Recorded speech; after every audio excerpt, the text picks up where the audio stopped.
Так, ребята, доброе утро. 9 мая, вторник. Начинаем работу. В 7 утра открыл смену. 45 километров проехать нам надо.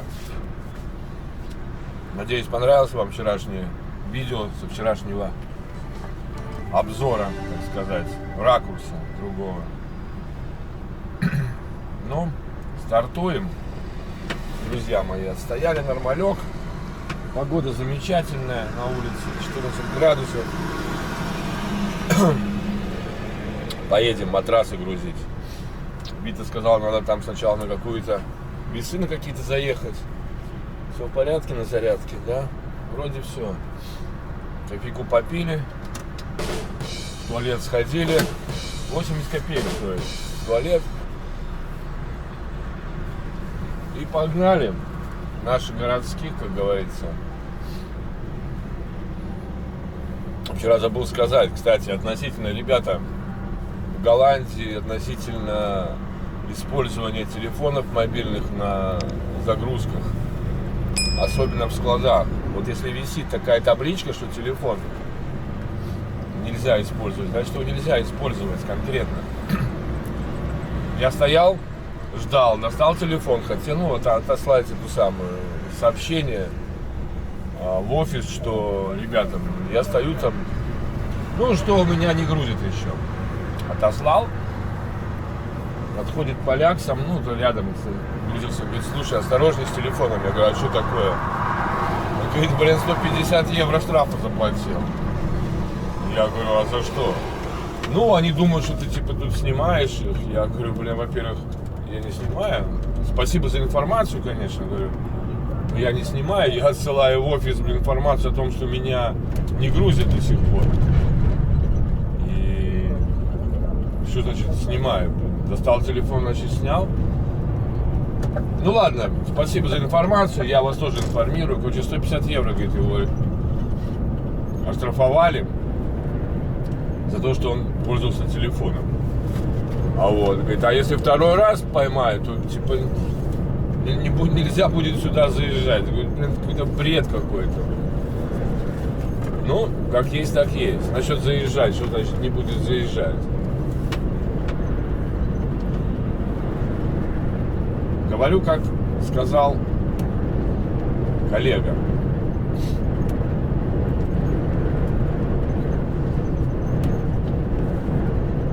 Не, ну я согласен, если нету разрешения на съемку, да, там, ну, или звонить куда-то, да, это одно. Штрафовать можно.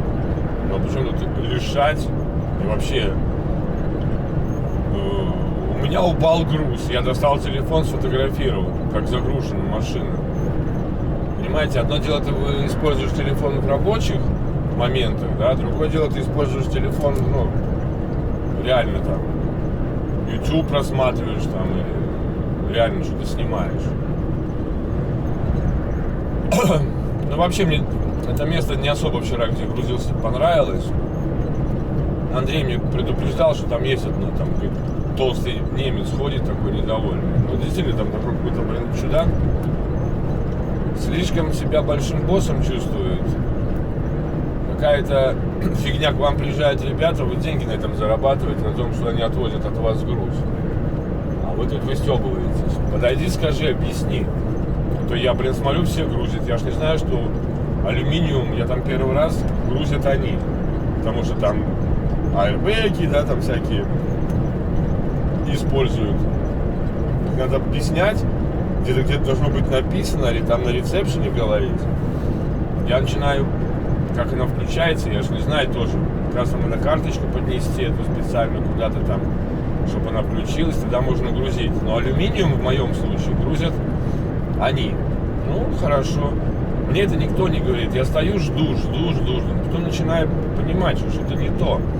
Уже подошел к этому, который грузит. Не тот, который толстый, там, немец в Азии. Он говорит, я буду грузить, ну, надо ждать. Окей, хорошо. Отослал письмо, мне туда ответ говорил, а сколько приехал? У меня погрузка в 7, я приехал в 6:40. Нормалек.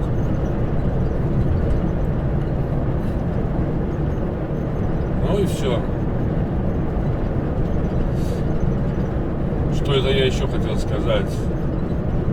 Человеческий фактор. Знаете, заходишь в туалет, смотришь кофе, да, аппарат автоматически. Там кофе стоит, 2,40, да. Талончик это стоит 80 евро, 50 идет на ваучер на чашку кофе. На любую там, что хочешь. Сходил в туалет, взял талончик, идешь в автомат покупать кофе, нет, талончик не проходит в этом автомате, надо покупать в кассе. Интересная система. Да, наверное, согласен, наверное, правильная система. Ладно.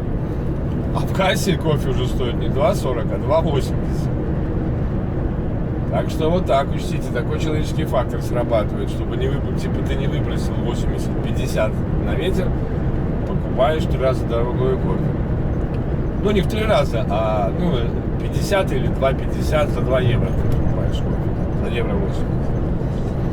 В итоге купил кофе за 2,30, но кофе такой, знаете, не алло, у меня лучше получается кофе в капсулах. Никак не могу дойти до этих самодельных капсул. Надо как-то заняться. Вот вчера хотел этим заняться, но я повторюсь, бывший мой подчиненный работник, видимо, вчера Лешка гулял, позавчера, воскресенье, и решил тут мне, песенку спеть про дальнобойщика. Начал мне названивать ночью. Я такой злой был. Трубку не поднимал, потом говорю, ему в 5 утра перезвонил, говорю, что ты там хотел? Он говорит, что ты так рано звонишь, я сплю. Я говорю, Леша, а ты как думал, я в 3 часа ночи что делал? Ждал твоего звонка, сидел и ждал, когда же позвонит Леша мне? А Леша не звонит и не звонит. Позвонит. Что, как вам вчерашний ракурс сзади? Надеюсь, понравился. Наверное, буду я комбинировать. Начинать буду с этого ракурса. В какой-то момент буду зад ставить ракурс. Буду делать эти опыты. А вы будете говорить, как вам. Прикольно, не прикольно. Потому что я помню, когда я работал на троллейбусе, было прикольно, когда видно, у меня стояла камера. Слева она у меня, по-моему, стояла. Или справа она стояла. Нет, справа стояла. Было видно лобовое, немножко управление и зеркало бокового вида. Посмотрим, ребята. Тут надо что-то такое химичить. Может, палку какую-то, стойку ставить, потому что у меня есть, по-моему, на базе этот держатель, который на руль идет. А вот палки у меня нету, распорки. И щетки у меня нету. Надо было в следующий раз с собой щетку привезти, чтобы стекла чистить. Потому что здесь на заправках маленькие щеточки эти вообще с короткими ручками. У меня телескопическая была, Наташа оставила. Вот. Что еще хочу сказать? Настроение, ребята, отличное.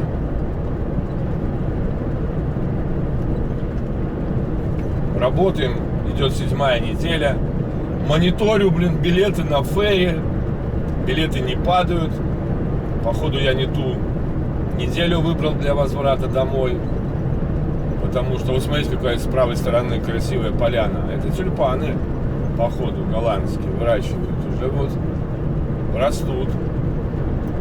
Эти бордовые, розовые, красные, зеленые. Красота. А, наверное, сверху тут какой-то в виде какого-то флага, сделано. Не знаю какого. Ну, красиво. Вообще нравится мне вот это Голландия, Франция. Красивые страны. Я очень рад, что я работаю в Голландии. Вчера, кстати, с коллегами стояли, разговаривали. Сюда, в Голландии. Разговаривали с Андрюхой. Много интересного, подтверждающего мои, так сказать, мое мнение о различии менталитета голландцев и немцев. Вот реально это очень чувствуется. Если у немцев скажем так, 25% на загрузке адекватные люди, да, на загрузках, я не говорю про ресепшены, про офисы, то в Голландии наоборот, 75 адекватных, даже больше, потому что реально я не встречал еще в Голландии. Может, вы встречали, но я вот, например, не встречал в Голландии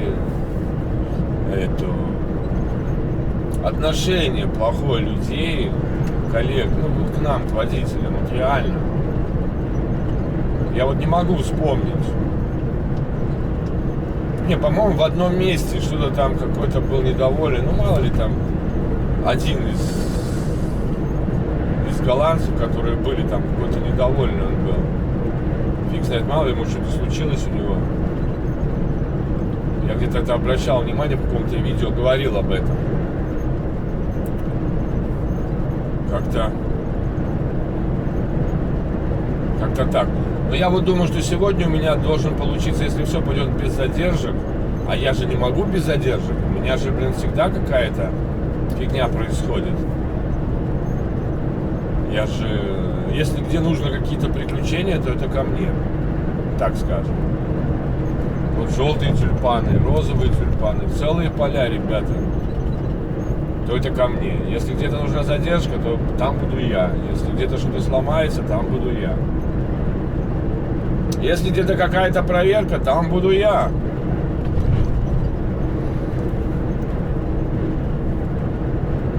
Так вот, если никаких задержек не будет, я думаю, что я отвезу этот контейнер в порт, съезжу куда-то недалеко и вернусь обратно.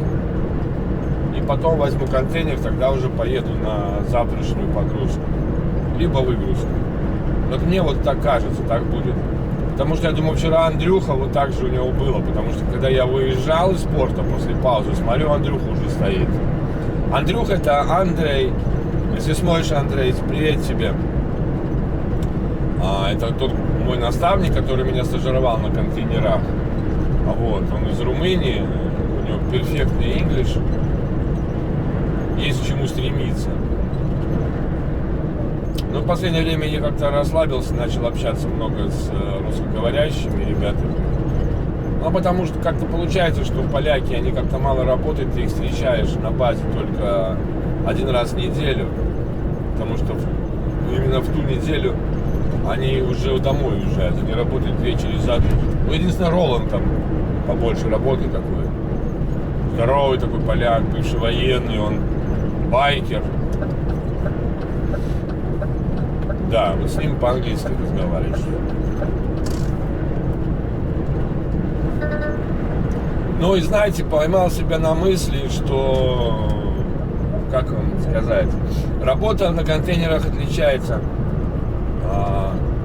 от работы на тентах, что здесь достаточно просто, да, меньше работы физической, но, вы знаете, порой скучаешь по физической работе, что нужно все-таки двигаться, там, закрепить, тут крепить, потому что на этой фирме никто тебя не торопит, ты драйвер, ты решаешь, хочешь хоть все поставь, слинги, просто, чтобы потом тебя там англичане не ругали, так это, психологический настрой.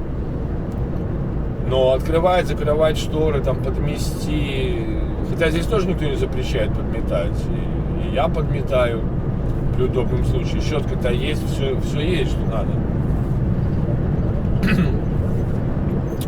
Вот, и многие боятся идти на контейнер, что типа, ой, порты там, голову сломаешь. Да, есть порты, где можно сломать бошку конкретно, но первые 2 раза.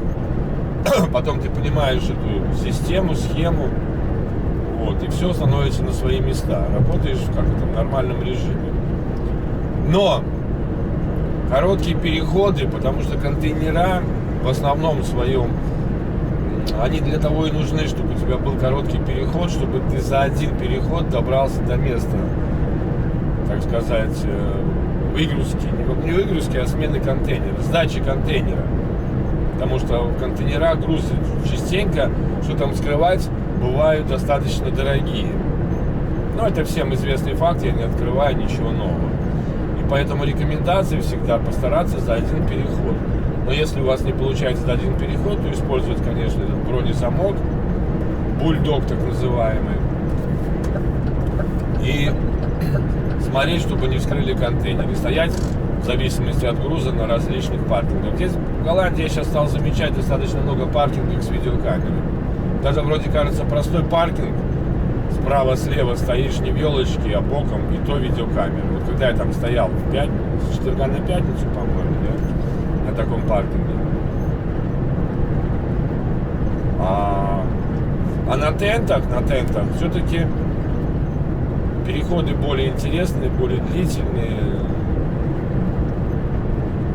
Хотя на этой фирме они, скажем, более различные. Хотя там тоже есть точки основные, особенно если ты берешь в основном мусор. В основном мусор ты берешь, отходы, так сказать, либо пластик, либо бумага, либо какие-то общие отходы в ДФДС порту. И потом везешь их на 3 точки в Голландии есть. Они рядом находятся, и одна в Германии. Я был и в Германии, и на 2 в Голландии. На пластике я там не был. Нет, хотя я был на пластике, там на другом. Но есть еще 3. Они там рядом находятся. Не потеряешься там. Вот. А сейчас еще, казалось, одна машина у нас уже пошла, уже вернулась. В прошлый четверг она пошла на Тулузу. Тулуза — это, по-моему, Франция, да? Тулуза. По-моему, Франция. Ну, не буду сейчас. По-моему, Франция, Тулуза. Может быть, Италия или Испания. Ну, короче, туда пошла. Не, это по-моему, Тулуза, это же Франция. Потом Бордо, потом приехал на базу, с ним поговорили, да, большой переезд. И вчера он уже был, в воскресенье, нет, вчера утром, да, он поехал на Амстердам. Тоже интересно, но там будут работать, по-моему, голландцы и на тентах, не контейнера, а тенты. По-моему, вторая машина пойдет еще туда, наверное, Марсель сказал, что он поедет. Ну, посмотрим. Ну, тоже уже интересно. А чудак этот голландец, он неделю, он на неделю поехал. Потому что он сказал, с ним был сын его, и он сказал, что мелкий был со мной целую неделю. Но неделю, говорит, для него это трудно достаточно. Ну да, если чудак, малыш занимается футболом, активный мальчик, знаете, сидеть в кабине, конечно, с папой хорошо первые 2-3 дня, а потом достаточно тяжело. А вот. Но все равно он приехал к нему, у него с ним сын был один, потом приехала жена, еще 3 мелких, там самый маленький, он говорит, это Big Boss такой, и еще 2 пацана, говорит, это моих 3, а это типа племянник. Блин, и вообще голландцы, я вам скажу, вот реально, вот если вы начинаете с ними общаться, вот с коллегами, то, блин, все так замечательно. Они идут на контакт, они разговаривают, они что-то подсказывают сами. Например, 137-я, да, точка. Когда я работал с Андрюхой, ну, на сдаче контейнеров в порту, там дается либо 137-я ты сдаешь, либо 411. Если 411, то там по этой линии, потом 419 точки. Дальше продвигаешься.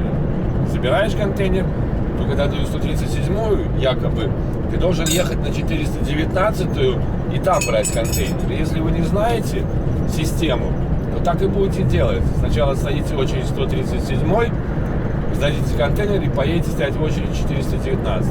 Но здесь один нюанс есть.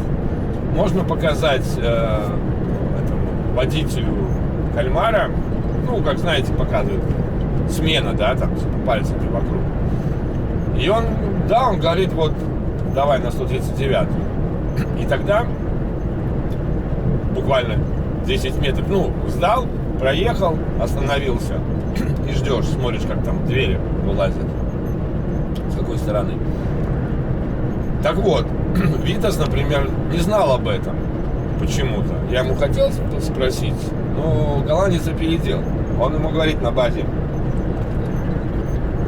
почему ты на 137 сдаешь, а потом едешь на 419? А он говорит: у меня же в тикете написано так.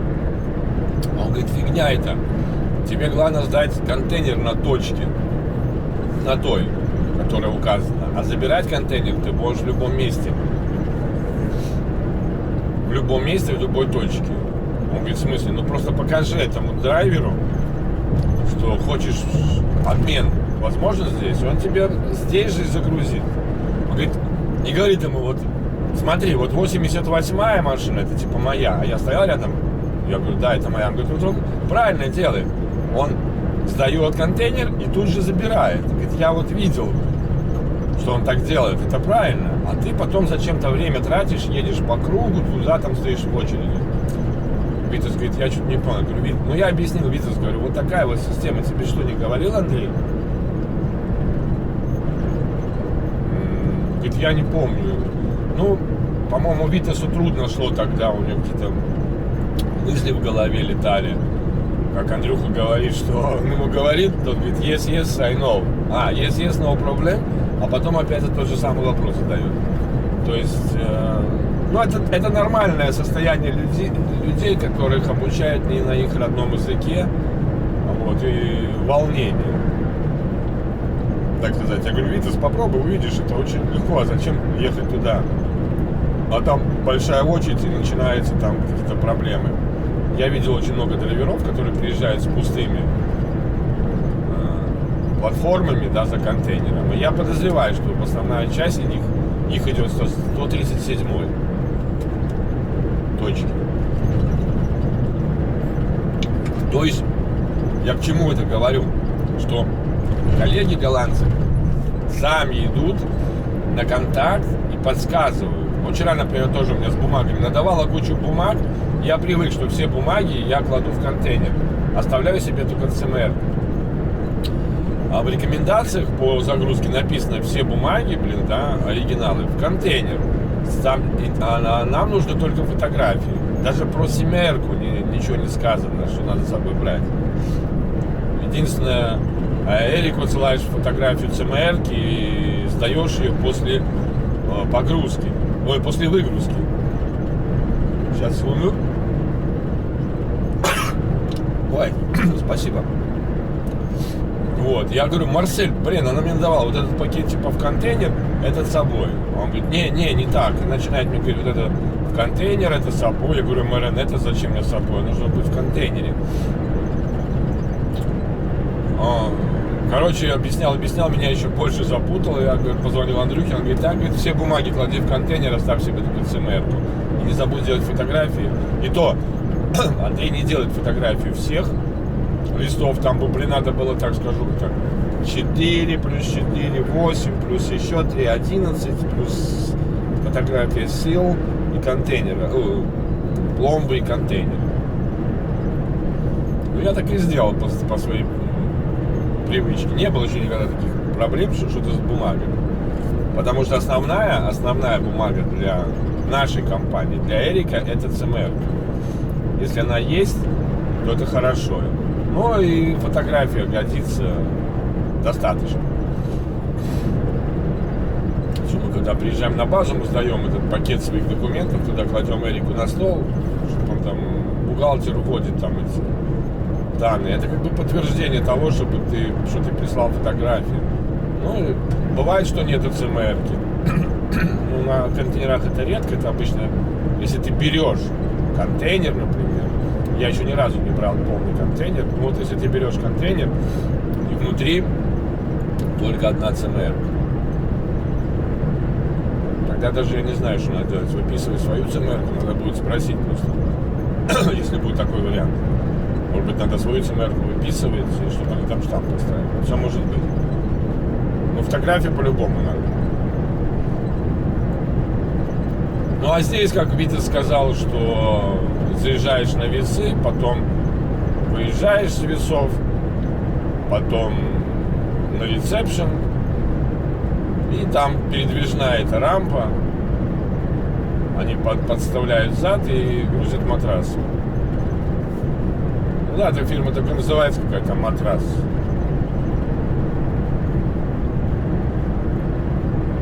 Ой. Ну вот, утро раннее, мы, кстати, идем наверх в Голландии. И сказал Витас, где-то за 3 километра до погрузки есть паркинг хороший. Да, кстати, сейчас я посмотрю, что у меня с этим не самое. Ну, посмотрим, где этот паркинг находится. Говорит, лесной, там чистый, хороший паркинг. Овервьювик. Ну, давайте посмотрим. Да, интересно все-таки. Показывает 0 и 3. То есть я вчера, показывает, не воспользовался. Пятнашка. Я ничего... Открыл я в 7:30, закончил... Ой, в 5:30 закончил, в 18:33. Получается, что открыв страну, я как бы не начал... Причем я вставлял карточку на молоточках. Дико очень странно. Я переключал, по-моему, на молотки. Ну ладно, это не ошибка. Главное, что я открыл страну, когда вставлял карточку. Я потом еще раз даже открывал страну. Второй раз открывал страну. Ну ладно, будем иметь в виду. Главное потом на Тахо посмотреть, потому что основное это прибор это Тахо. Никакой не ваш какой-то личный, какой-то там записи в журнале. Вот как у меня я веду дневник свой. Не ваши записи, не планшет, а главный показатель это тахограф. Потому что различия бывают.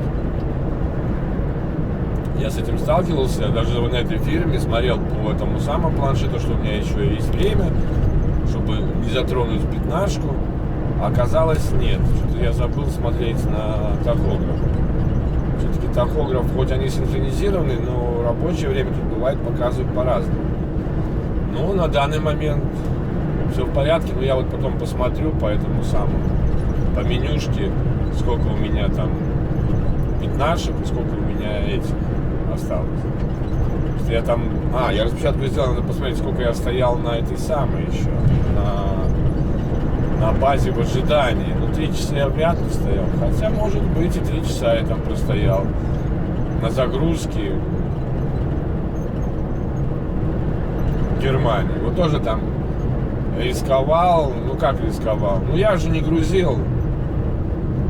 Я не грузил, поэтому стоял на кроватках на загрузке. Обычно я, когда мне это очень не надо, вот эти 3 часа, да, отстоял паузу 45 минут, поставил молоточки. Но чревато, ребята, если вы долго, например, грузитесь, ну, например, стояли 45 минут паузу, поставили на молоточки, и идет погрузка. И здесь очень важно, чтобы эта погрузка была не более определенного времени. То есть, чтобы не получилось так, чтобы ваша езда и ваши молоточки были 6 часов и более. Вот это нарушение уже. Нельзя работать и вести машину подряд, да, без перерыва. 6 часов. Максимум 6 часов. Вы должны делать паузу между ними. Многие это забывают. Многие реально забывают это. Грузится он 3 часа, стоит на молоточках.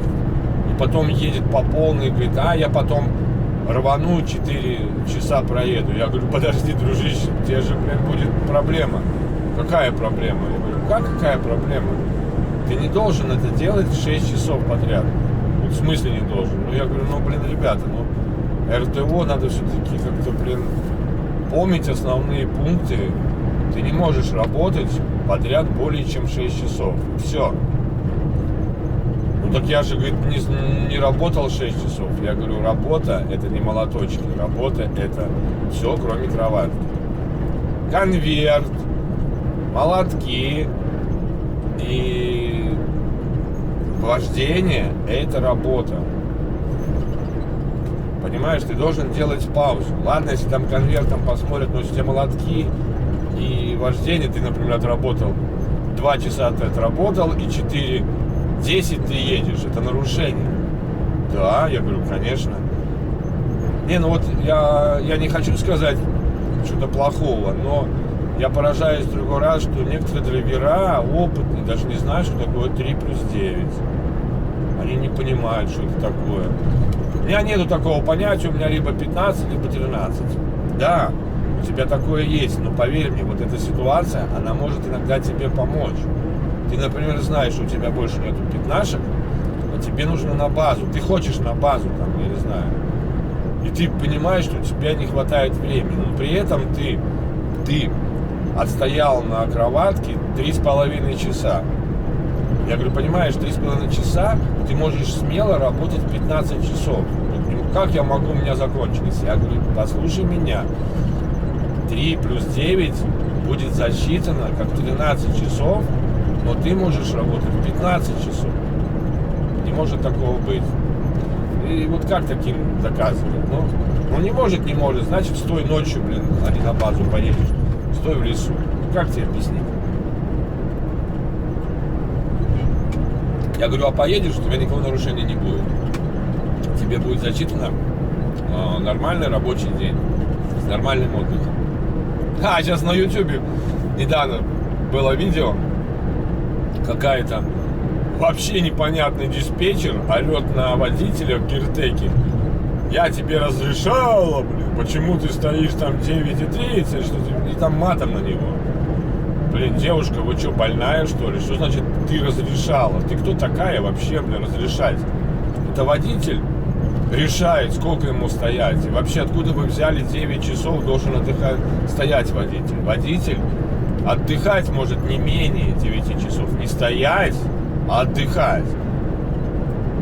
То есть я приехал, встал на молотки, встал на кроватку, приготовил себе завтрак, сходил туда-сюда. У меня на все это уходит время.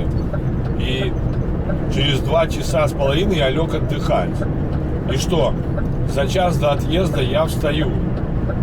В итоге сколько я там отдохнул? 6 часов. Надо немножко понимать разницу между отдыхом и стоять на кроватке. Ты же не приезжаешь домой, закончила работу, отошла от компьютера, и все, ты уже дома, легла спать, тебе покушать, все дела сделали. У тебя отдых нормальный после рабочего дня, сколько часов? Ну ладно, суть-то не в этом. Суть в том, что нормальный отдых это 11 часов, не меньше. 11 часов, не менее 11 часов нормальный отдых. И вот в этом 11 часах может быть, что водитель поспал, отдохнул реально от всяких там работ, заполнения документов, того всего, 9 часов. И ему решать, 9 ему стартовать, или после 11 часов, находясь на кроватке. Водителю, а не тебе. Нормальный диспетчер просит водителя, мог бы ты постоять там, менее чем 11. Спрашивает, они требуют, понимаете? А тут такой наезд, на чудака. Я, конечно, офигеть, Еще матом, она ему разрешает, Ты кто такая вообще, разрешала? Нифига себе, Со мной бы попыталась так поговорить. Я бы объяснил ей ситуацию. Потому что таких много было. И в том же Хейстеркампе звонит, почему ты стоите? Как почему? У меня обед. Вы же на погрузке могли пообедать. Ты что, больная, что ли? Как ты обедаешь? Ты, когда у тебя обед, ты что, возле компьютера кушаешь? Или все-таки ты куда-то идешь? Знаешь, надо просто ставить на место таких сразу, моментально. Я понимаю, что многие боятся там работать, да насрать, извините меня, на эту работу, на этого диспетчера, который таким образом разговаривает с водителем. Нифига себе. Ее зарплата зависит от вас. Ваша тоже, конечно, от нее. Но, так унижать, это, конечно, конкретный, пипец, В Хейстеркампе, кстати, вот Сандес, например, он присылал, я вот вижу, что мне надо там, 9 постоять, нет проблем, все, я не уставший, не замотанный за сегодняшний день, нет проблем. Но бывает же, ребята, дни, когда ты весь мокрый, весь уставший, валишься с ног, и тебе, требуют 9 отстоять. Ребята, вы что, Надо уважать и себя, и беречь свое здоровье. Если вы не будете уважать себя сами, то вас никто уважать не будет. Это однозначно, кстати, зона запрета паркинга. Так вот, Сандыш писал, Олег, например, можешь стартануть после 9, понимаете, часов отдыха, после 9. После 9 это не значит, что 9 прошло и ты стартанул. 9:20, 9:15, то есть меньше, чем 11 стоять. Это нормально. А тут такие наезды, кто тебе позволил? Что-то 9:30 стоял. Нифига себе. Ужас какой, блин. Не, вы можете со мной не согласиться, там один писал, мы приехали работать, значит должны работать. Блин, вы приехали работать не в это самое, не в ущерб своему здоровью. И надо понимать, РТО, блин, что нормальный отдых это 11 часов, а не 9. 9 это сокращенный отдых. И не считается 9, а не менее 9. Это может быть и 10, и 9,5, но менее 11. Ну ладно, ребята, сейчас мы уже подъезжаем. Сейчас будем искать какие-то весы здесь. Так, как там называлась компания?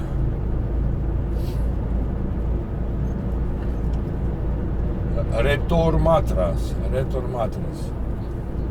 Показывает налево. Где-то вот здесь. А где он там говорил, куда-то задом надо какие-то весы. Ну, не написано никаких Ретор Матрас. Марк Парк, ладно, заезжаем. А, вот Ретор Матрас. Куда он там говорил, задом заезжать, какие-то весы. Иногда так как-то так объясняет Витас, конечно, что не понимаешь, где тут заход. Вроде открыто, куда-то задом надо ехать, где-то там. Сейчас мы все узнаем. Справа весов нету. Ретор Матрас. Наверное, вот сюда надо. А, вон там весы, получается, наверное.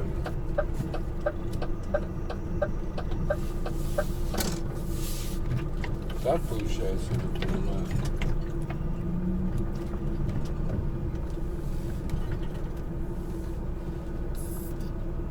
А пойдем проверять. Ну неужели это весы?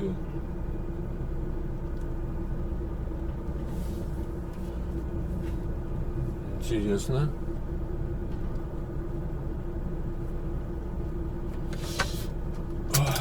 Пойдем спросим. Ладно, приехали.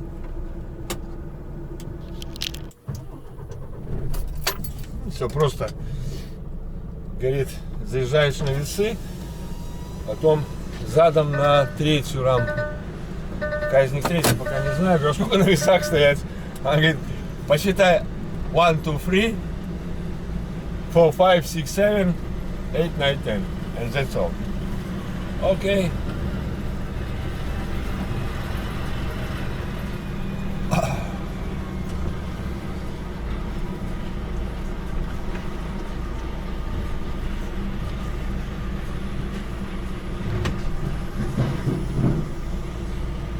Главное сейчас заехать,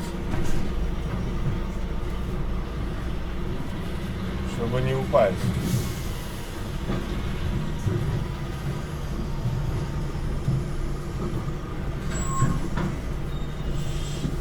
Посчитаем. 1, 2, 3, 4, 5, 6, 7, 8, 9, 10. Вышел зайчик погулять. Поехали обратно.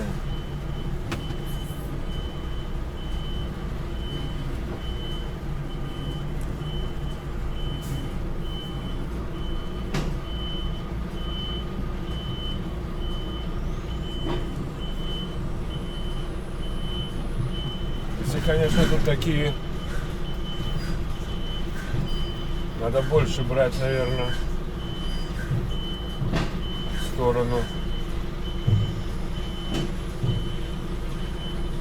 Ну, не свалишься, но все равно как-то, да? Первый раз надо было больше мне влево взять, наверное.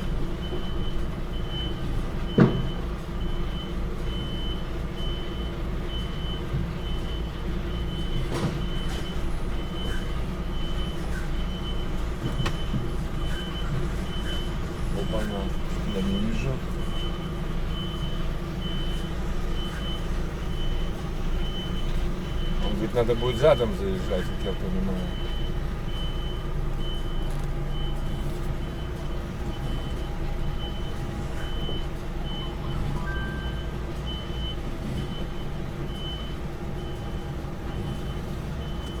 А, задом заезжать вообще потом сюда.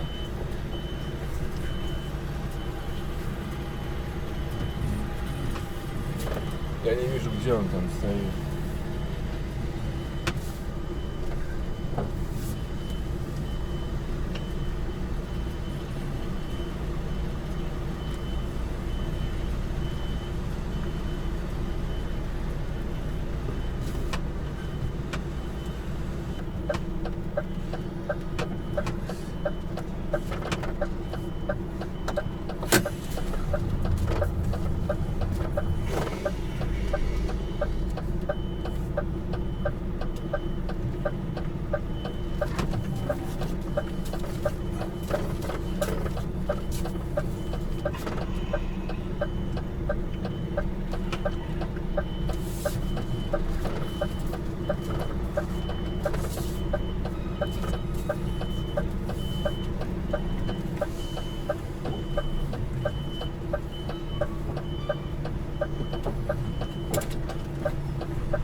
Заезд такой крутой.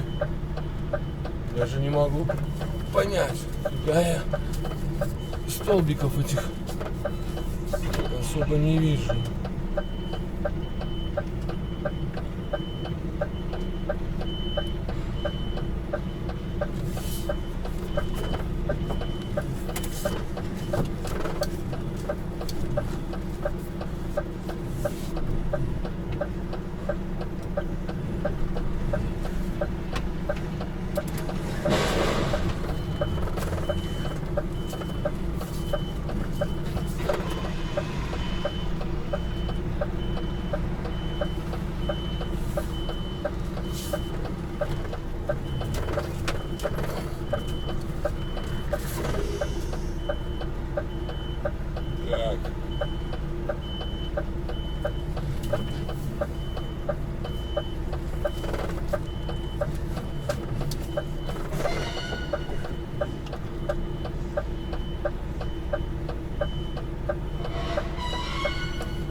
Вроде нормалек.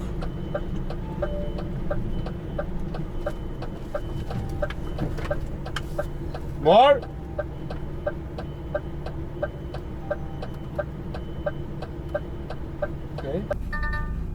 Воздуха нету. Так, друзья мои, еще раз привет.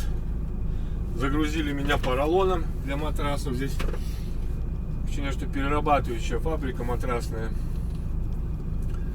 Спереди стоят тоже тюки. Они поролоны потом рубят. Не на большие, не на маленькие куски, а так. На средние. Вот.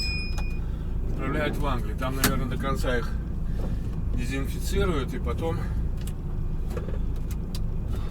делают другие матрасы. Не матрасы, а поролоновые, да, вот эти вот вставки. Ну, сейчас мы опять едем на весы. Будем передом заезжать. Я не понял, зачем задом заезжать. Я могу передом заехать, потом вот так же раскантоваться и уехать. Правильно, зачем?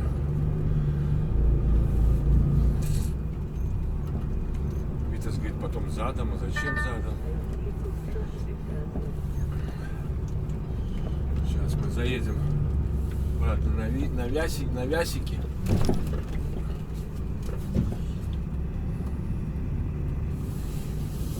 Надо поближе к левому краю, наверное, взять.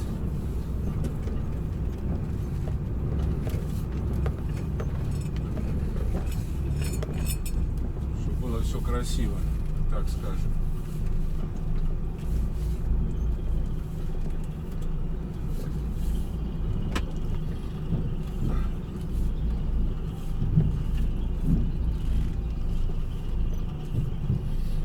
Как он говорит, посчитать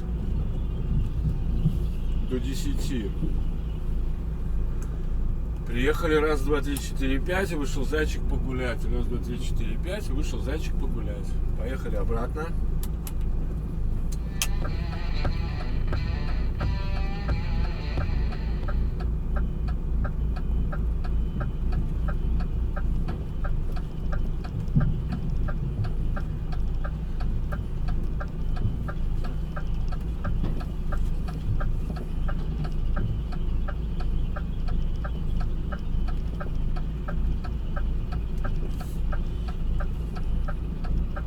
Пойдем за документами.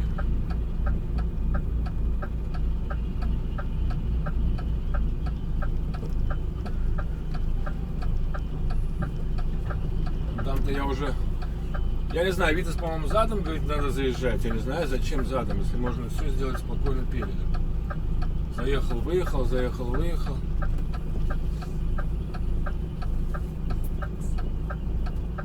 Мне так кажется, я не знаю, кто-то, может быть, по-другому думает, конечно.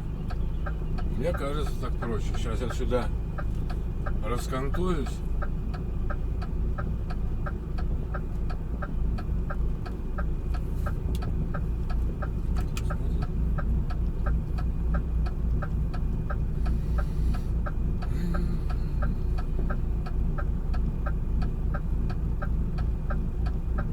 И буду готов к выезду, так сказать.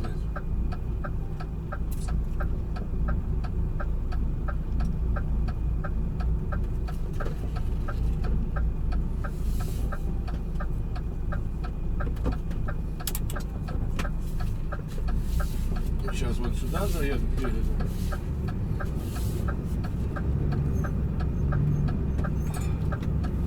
И задом сдам туда этим контейнерам. И все.